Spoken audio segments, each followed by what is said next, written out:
जे भारत सरकार दिंदी है तो असीं लै लांगे, क्योंकि किस नूं अपना घर चंगा नहीं लगता।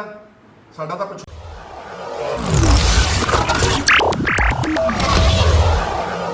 ਨੈਸ਼ਨਲ ਇੰਟਰਨੈਸ਼ਨਲ ਬਾਲੀਵੁੱਡ ਤੇ ਪੰਜਾਬ ਨਾਲ ਜੁੜੀ ਹਰ ਖਬਰ ਪੰਜਾਬੀ ਵਿੱਚ ਦੇਖਣ ਲਈ ਸਾਡੇ ਚੈਨਲ ਨੂੰ ਸਬਸਕ੍ਰਾਈਬ ਕਰੋ ਤੇ ਬੈਲ ਆਈਕਨ ਤੇ ਕਲਿੱਕ ਕਰਨਾ ਨਾ ਭੁੱਲੋ ਤਾਂ ਜੋ ਤੁਹਾਨੂੰ ਹਰ ਨੋਟੀਫਿਕੇਸ਼ਨ ਮਿਲ ਜਾਵੇ। ਦੋਸਤੋ ਅੱਜ मैं ਤੁਹਾਡੇ ਨਾਲ ਬਹੁਤ ਅਹਿਮ ਮਸਲੇ ਤੇ ਗੱਲ ਕਰਨੀ ਹੈ, ਜਿਹੜਾ ਸਾਡੇ ਸੂਬੇ ਦੇ ਨਾਲ, ਸਾਡੀ ਕੌਮ ਦੇ ਨਾਲ, ਸਾਡੇ ਭਵਿੱਖ ਦੇ ਨਾਲ ਜੁੜਿਆ ਹੋਇਆ ਵਾ। ਔਰ ਉਹ ਮਸਲਾ ਹੈ ਕਿ ਪਿਛਲੇ ਦਿਨੀ ਦਰਬਾਰ ਸਾਹਿਬ ਵਿਖੇ, ਅਕਾਲ ਤਖਤ ਸਾਹਿਬ ਵਿਖੇ 6 ਜੂਨ ਨੂੰ ਜਿਹੜੇ ਸਮਾਗਮ ਹੋਏ ਹਰ ਸਾਲ ਦੀ ਤਰ੍ਹਾਂ ਦੇ, ਜੋ ਹਮਲਾ ਹੋਇਆ ਸੀ 1984 ਉਸ ਨੂੰ ਲੈ ਕੇ, ਉਹਦੇ ਵਿੱਚ ਗਿਆਨੀ ਹਰਪ੍ਰੀਤ ਸਿੰਘ ਜੀ ਜਿਹੜੇ ਅਕਾਲ ਤਖਤ ਸਾਹਿਬ ਦੇ ਜਥੇਦਾਰ ਨੇ, ਉਹਨਾਂ ਦੀ ਮੈਂ ਤਕਰੀਰ ਸੁਣੀ ਆ। ਬਹੁਤ ਬਾਦਲੀਲ ਉਹਨਾਂ ਦੀ ਤਕਰੀਰ ਸੀਗੀ ਔਰ ਉਹਨਾਂ ਦਾ ਜਿਹੜਾ ਪੱਤਰਕਾਰਾਂ ਦੇ ਨਾਲ ਜਿਹੜੀ ਸੀਗੀ ਇੰਟਰੋਡਕਸ਼ਨ ਤੇ ਗੱਲਬਾਤ ਸੀ ਉਹ ਵੀ ਮੈਂ ਸੁਣੀ। ਪੱਤਰਕਾਰ ਉਹਨਾਂ ਨੂੰ ਦੁਬਾਰਾ ਪੁੱਛਦੇ ਸੀ, ਕੁਝ ਪੱਤਰਕਾਰ, ਕਿ ਖਾਲਿਸਤਾਨ ਬਾਰੇ ਤੁਹਾਡਾ ਕੀ ਵਿਚਾਰ ਹੈ, ਖਾਲਿਸਤਾਨ ਬਾਰੇ ਤੁਹਾਡਾ ਕੀ ਵਿਚਾਰ ਹੈ, ਖਾਲਿਸਤਾਨ ਬਾਰੇ ਕੀ ਤੁਹਾਡਾ ਵਿਚਾਰ ਹੈ। ਤਾਂ ਗਿਆਨੀ ਹਰਪ੍ਰੀਤ ਸਿੰਘ ਜਥੇਦਾਰ ਸਾਹਿਬ ਨੇ ਕਿਹਾ ਕਿ ਅਗਰ ਸਾਨੂੰ ਭਾਰਤ ਦੀ ਸਰਕਾਰ ਖਾਲਿਸਤਾਨ ਦੇ ਦੇਵੇਗੀ ਤੇ ਅਸੀਂ ਲੈ ਲਾਂਗੇ। ਇਸ ਗੱਲ ਦੇ ਉੱਤੇ ਫਿਰ ਬਹੁਤ ਬਵਾਲ ਉੱਠਿਆ, ਬਹੁਤ ਸਾਰੇ ਟੈਲੀਵਿਜ਼ਨ ਸਟੂਡੀਓਜ਼ ਵਿੱਚ ਡਿਬੇਟਸ, ਡਿਸਕਸ਼ਨਸ ਹੋਏ।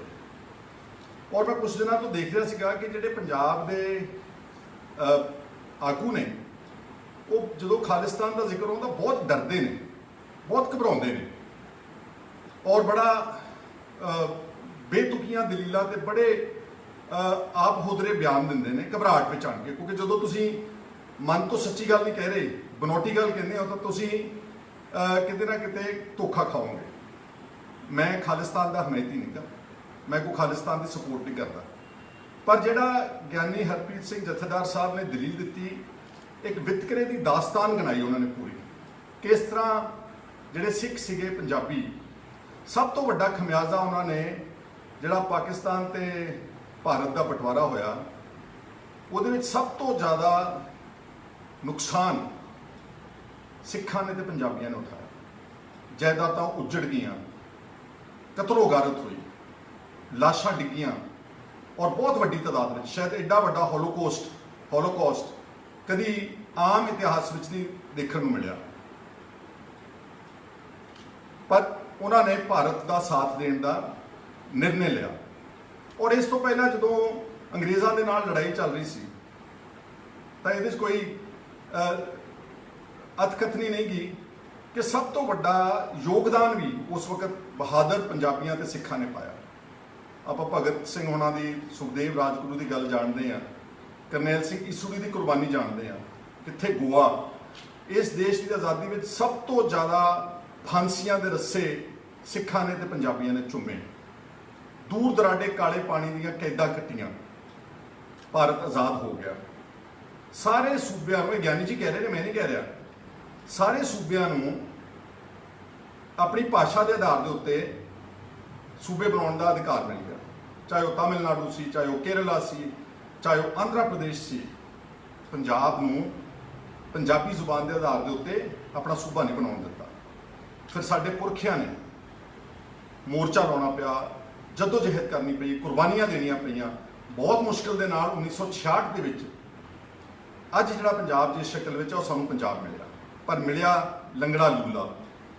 ਸਾਡੀ ਰਾਜਧਾਨੀ ਚੰਡੀਗੜ੍ਹ ਸਾਡੇ ਤੋਂ ਬਾਹਰ ਕਰ ਦਿੱਤੀ ਗਈ। ਜਿਸ ਹਰਿਆਣੇ ਨੇ ਕੋਈ ਜਦੋਜਹਿਦ ਨਹੀਂ ਕੀਤੀ, ਕੋਈ ਮੰਗ ਨਹੀਂ ਕੀਤੀ ਸੂਬੇ ਦੀ, ਉਹਨਾਂ ਨੂੰ ਆਟੋਮੈਟਿਕਲੀ ਸੂਬਾ ਮਿਲ ਗਿਆ। ਜਿਸ ਹਿਮਾਚਲ ਪ੍ਰਦੇਸ਼ ਨੇ ਕਦੀ ਸਟੇਟ ਦੀ ਮੰਗ ਨਹੀਂ ਕੀਤੀ, ਉਹਨਾਂ ਨੂੰ ਸ਼ਿਮਲੇ ਦੀ ਰਾਜਧਾਨੀ ਵੀ ਮਿਲ ਗਈ ਤੇ ਉਹਨਾਂ ਨੂੰ ਸੂਬਾ ਵੀ ਮਿਲ ਗਿਆ।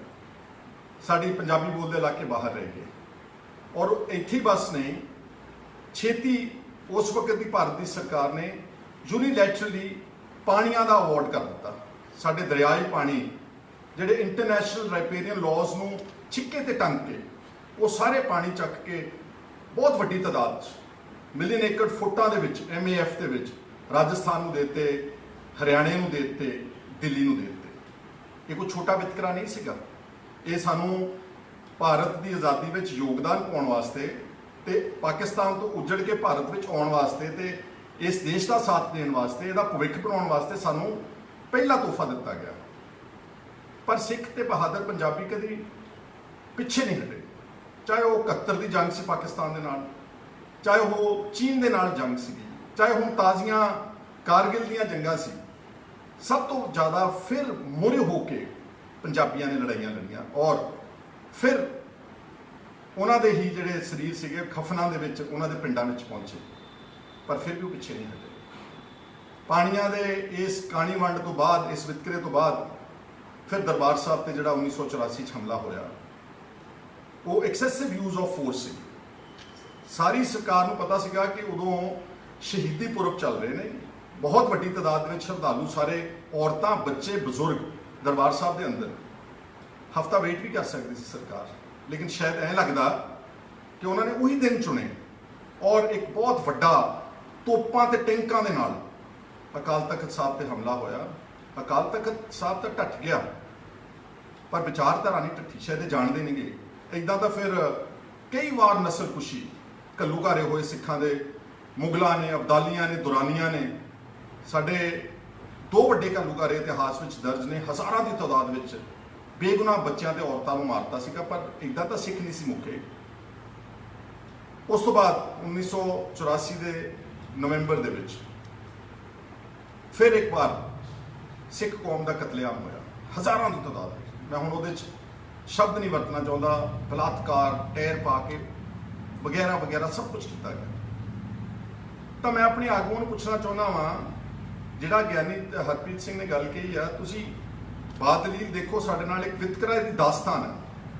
ਮੈਂ ਤਾਂ ਸਿਰਫ ਭਾਰਤ ਸਰਕਾਰ ਤੋਂ ਜਿਹੜੇ ਅੱਜ ਰਾਜ ਕਰਦੇ ਨੇ ਦੇਸ਼ ਵਿੱਚ, ਜਿਹੜੀਆਂ ਪੁਰਾਣੀਆਂ ਪਾਰਟੀਆਂ ਸੀਗੀਆਂ, ਉਹਨਾਂ ਨੂੰ ਸੋਚਣਾ ਚਾਹੀਦਾ ਵਾ ਕਿ ਇਹ ਨੌਬਤ ਕਿਉਂ ਆ ਰਹੀ ਹੈ। ਜਿਹੜੀ ਕੌਮ ਦੇਸ਼ ਦੀ ਆਜ਼ਾਦੀ ਵਿੱਚ ਸਭ ਤੋਂ ਹਿੱਸਾ ਪਾਉਂਦੀ ਹੈ, ਬਾਰਡਰਾਂ ਤੇ ਰਾਖੀ ਕਰਦੀ ਹੈ, ਖੇਡਾਂ ਵਿੱਚ ਸਭ ਤੋਂ ਅੱਗੇ ਜਾਂਦੀ ਹੈ, ਹਰ ਗੱਲ ਵਿੱਚ, ਬਲਕਿ ਮੈਂ ਭੁੱਲ ਚੱਲਿਆ ਸੀਗਾ, ਅਨਾਜ ਵਿੱਚ ਯੋਗਦਾਨ ਪਾਇਆ। ਜਦੋਂ ਸਾਰਾ ਦੇਸ਼ ਭੁੱਖਾ ਸੌਂਦਾ ਸੀ, ਪੰਜਾਬ ਨੇ ਸਾਰੇ ਦੇਸ਼ ਦਾ ਅਨਾਜ ਦਾ ਢਿੱਡ ਭਰਿਆ। ਅੱਜ ਉਹ ਆਪ ਭੁੱਖੇ ਨੇ ਕਿਸਾਨ।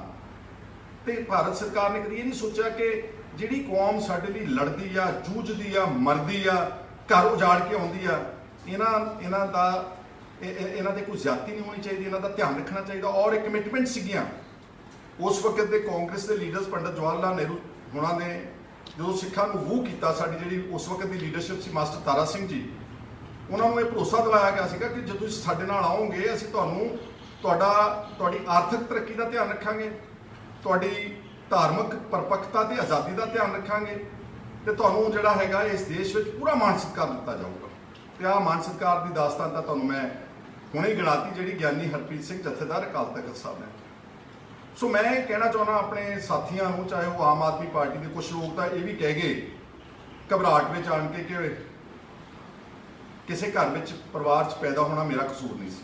ਉਹ ਆਪਣੇ ਪੈਦਾ ਹੋਣ ਤੇ ਵੀ ਕੀ ਕਹਿੰਦੇ ਹੋ ਰਹੇ ਕਿ ਮੈਂ ਕਹਿ ਸਕਦਾ, ਪੈਦਾ ਹੋਣ ਤੇ ਵੀ ਉਹਨੂੰ ਪਛਤਾਤਾਪ ਹੋ ਰਿਹਾ ਵਾ। ਕੁਝ ਸਾਡੇ ਹੋਰ ਵਿਦਵਾਨ ਆਗੂ ਨੇ ਜਿਹੜੇ ਉਹ ਆਪਣੇ ਆਪ ਨੂੰ ਕਹਿੰਦੇ ਅਸੀਂ ਸੈਕੂਲਰ, ਅਸੀਂ ਨੈਸ਼ਨਲਿਸਟ ਹਾਂ, ਅਸੀਂ ਖਾਲਿਸਤਾਨ ਦੀ ਮੰਗ ਦੇ ਉਲਟ ਹਾਂ।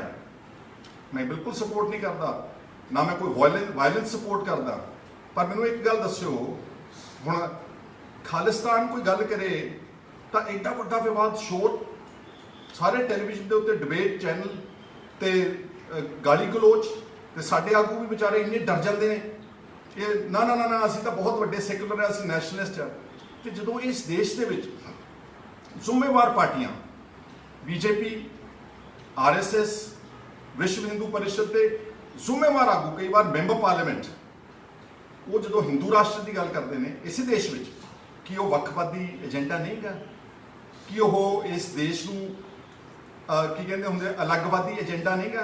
ਕੀ ਉਹ ਇਸ ਦੇਸ਼ ਨੂੰ ਤੋੜਨ ਦੇ, ਕਿਉਂਕਿ ਇਸ ਦੇਸ਼ ਵਿੱਚ ਪੰਥ ਦੇ ਧਰਮ ਨੇ, ਬਹੁਤ ਸਾਰੀਆਂ ਮਾਈਨੋਰਿਟੀਜ਼ ਨੇ, ਜੈਨੀ ਨੇ, ਬੋਧੀ ਨੇ, ਈਸਾਈ ਨੇ, ਮੁਸਲਮਾਨ ਨੇ, ਸਿੱਖ ਨੇ, ਦਲਿਤ ਨੇ, ਕਿ ਉਹਨਾਂ ਦਾ ਕੋਈ ਹਕੂਕ ਨਹੀਂਗਾ?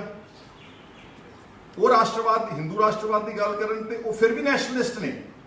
ਤੇ ਜੇ ਕੋਈ ਉੱਠ ਕੇ ਮਾੜਾ ਜਿਹਾ ਟਿੱਪਣੀ ਵੀ ਕਰ ਦੇਵੇ, ਸਪੋਰਟ ਨਹੀਂ ਕਰਦਾ, ਉਹ ਕਹਿੰਦਾ ਚੰਗਾ ਜੇ ਭਾਰਤ ਸਰਕਾਰ ਦਿੰਦੀ ਹੈ ਤਾਂ ਅਸੀਂ ਲੈ ਲਾਂਗੇ, ਕਿਉਂਕਿ ਕਿਸ ਨੂੰ ਆਪਣਾ ਘਰ ਚੰਗਾ ਨਹੀਂ ਲੱਗਦਾ। ਸਾਡਾ ਤਾਂ ਪਿਛੋਕੜ ਰਿਹਾ ਵਾ ਮਹਾਰਾਜਾ ਰਣਜੀਤ ਸਿੰਘ ਦਾ ਆਜ਼ਾਦ ਸਿੱਖ ਰਾਜ। ਤੁਸੀਂ ਸਾਰੇ ਜਾਣਦੇ ਹੋ, ਮੈਨੂੰ ਕਹਿਣ ਦੀ ਲੋੜ ਨਹੀਂ, 40 ਸਾਲ ਗੋਲਡਨ ਪੀਰੀਅਡ ਆ ਇਸ ਏਸ਼ੀਆਈ ਮੁਲਕਾਂ ਦੀ ਜਿਹੜੀ ਇਤਿਹਾਸ ਹੈ।